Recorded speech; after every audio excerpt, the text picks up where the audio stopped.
teacups, what's brewing? Welcome back to the channel. Thank you so much for joining me. Today we are going to be looking at a couple of lives from Chantal. So she had a few things she had to say today. Let me just find it. So we're going to be looking at chicken wangs and her recent rage stream, which I was expecting her to delete straight after. We'll see how long it stays up.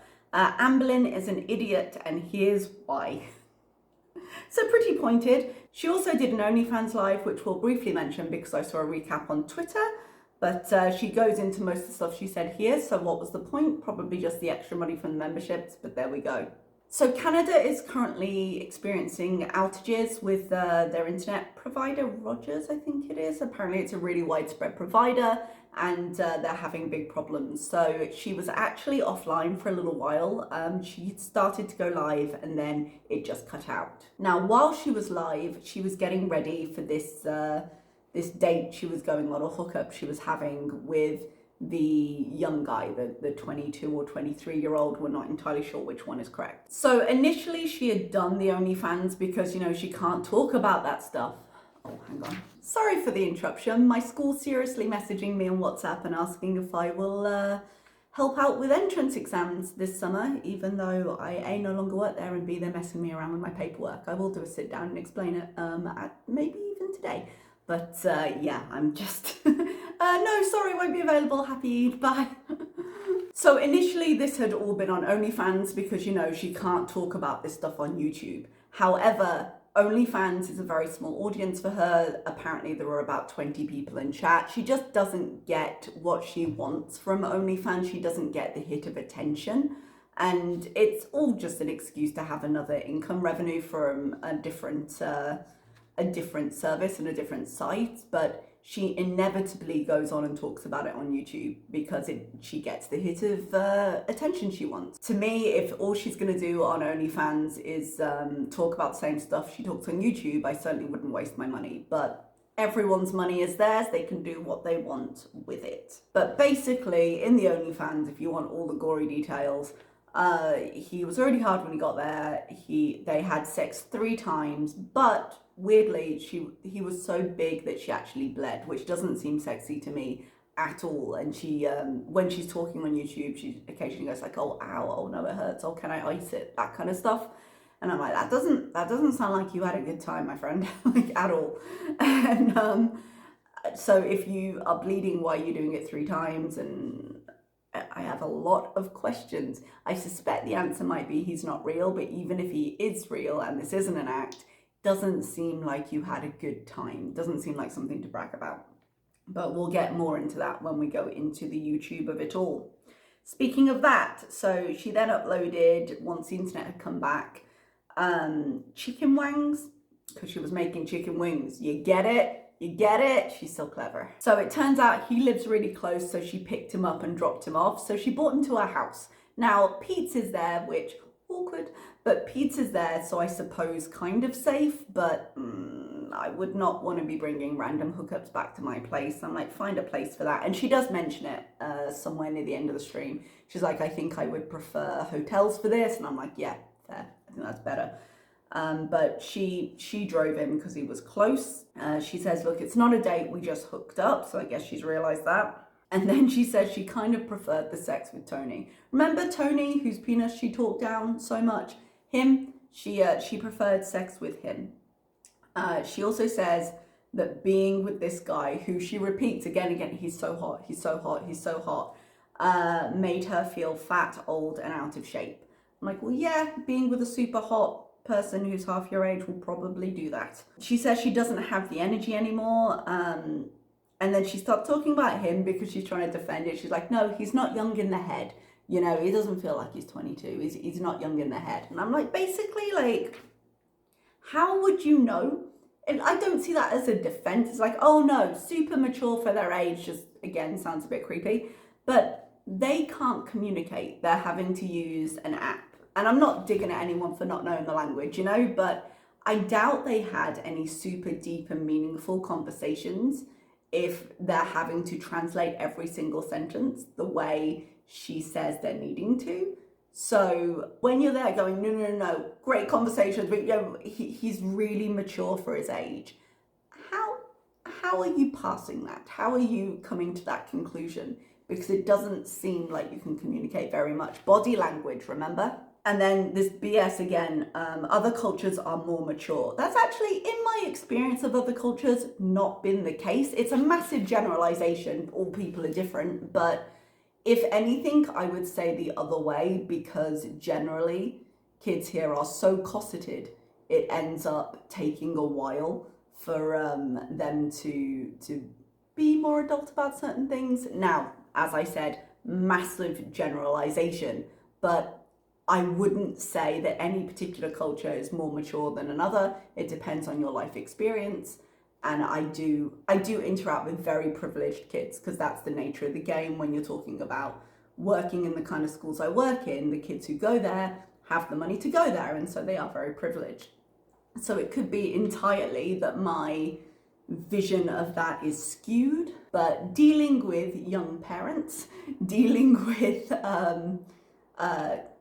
some of the older kids in the upper school, I wouldn't say that's correct based on experience. She goes back to overly sexualizing him, and she was like, oh, I wanted stamina, but no, never again. Like, it sounds like this guy was very enthusiastic, but not very good from the, if we're going to assume he's real. Because really all this was an opportunity to show Nada how desired she was, to somehow make him jealous when he doesn't care, but also to show herself more than anything. Because the reason I think she persevered with this was, you're so hot, because she ties all of her self-worth into who's willing to fuck her. And that unfortunately means situations like this, where she's not really enjoying herself, where she feels very awkward, she's very in her head, and she's doing it because, look, if this guy wants to go to bed with me, I must be desirable, and it reassures her. She said he pulled her wig off during. I'm not actually laughing at her here, I'm laughing with her, because dude, you gotta warn them, you can't just surprise them with that shit.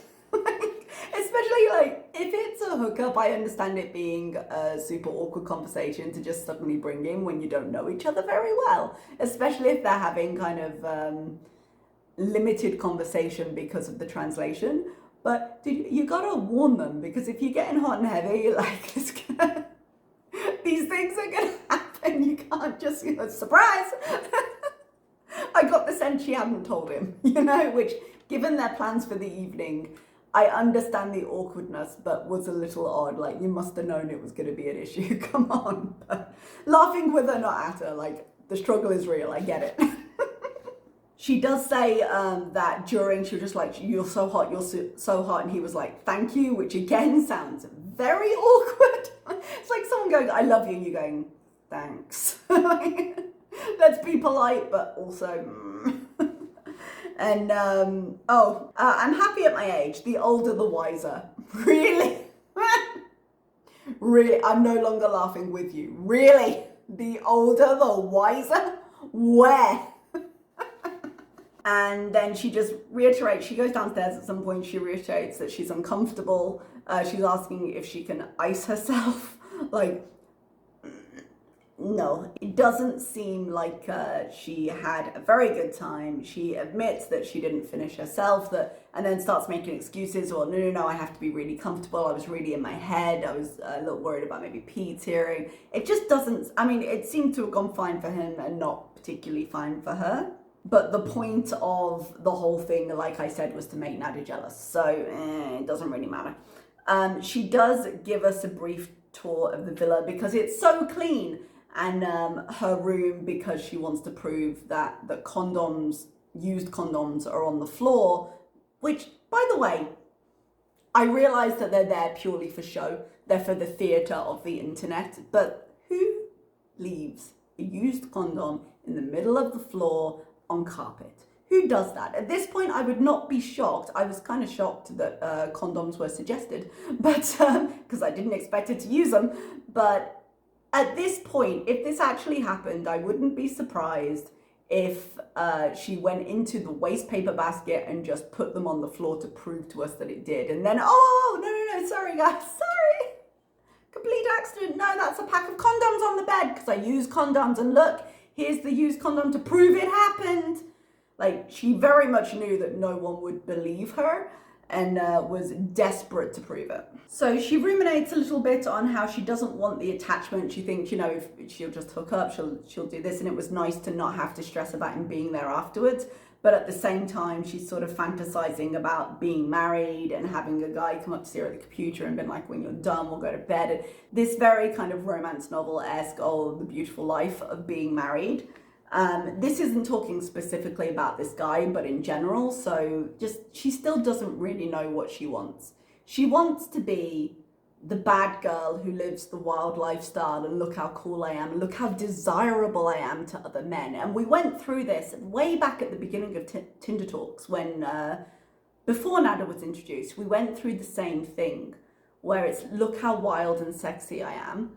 And this is the same, but it's not really what she wants. It's fun to make content out of for her, but it's not really what she wants. She wants someone to just love and adore her. And she's never going to get it the way she's pursuing it. But I think the reality of actually pursuing it and maybe not finding someone like that is a little bit difficult for her. Oh, I've just had the school message back and they've been like, okay, happy Eid.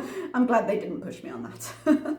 She starts again to talk about how she was a little bit too in her head to enjoy things and that she talked about it on OnlyFans and we should check that out. And again, if you can't talk about it on YouTube, why are you talking about it on YouTube? Because I'm guessing she's not getting what she wants from having such a small audience on the other platform. And people are asking here. So she doesn't really care about breaking terms of service. She just wants to build up 2 revenue streams, even though she's saying the same stuff. She protests she's not really old enough to be his mom. That is objectively not true. You could be his mother very easily. And then she goes, oh crap, she remembered she had a phone date with an Egyptian guy and that he's going to be pissed that she missed it. And apparently they were talking and she was like, okay, I'll message you when I get home. And he was like, you are home. And she was like, what? No, I'm not, because she was pretending she was out working. And she's like, no. And then she just started ignoring him. I was like, okay, so that's going well.